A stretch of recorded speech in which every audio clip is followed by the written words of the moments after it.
Isinagawa ng TESD Lanao del Sur Provincial Office ang Capability Building Program para sa Institutional Assessment Tools o IATs Development.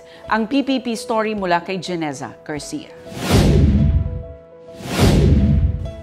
Matagumpay na naisagawa ng TESD Lanao del Sur Provincial Office ang Capability Building Program para sa Institutional Assessment Tools, IATs Development.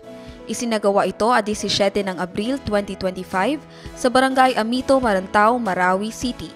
Ang aktibidad ay dinaluhan ng mga piling Technical Vocational Education and Training TVET trainers mula sa iba't ibang TechVoc institutions, TVI sa lalawigan.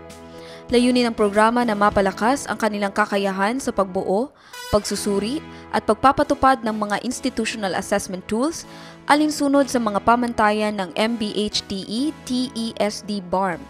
Tinalakay sa programa ang mga sumusunod na mahalagang bahagi: overview ng competency assessment and certification system, standards and guidelines in developing assessment tools, actual workshop sa pagbuo ng institutional assessment tools, presentation at critiquing sa mga IAT outputs ng mga kalahok.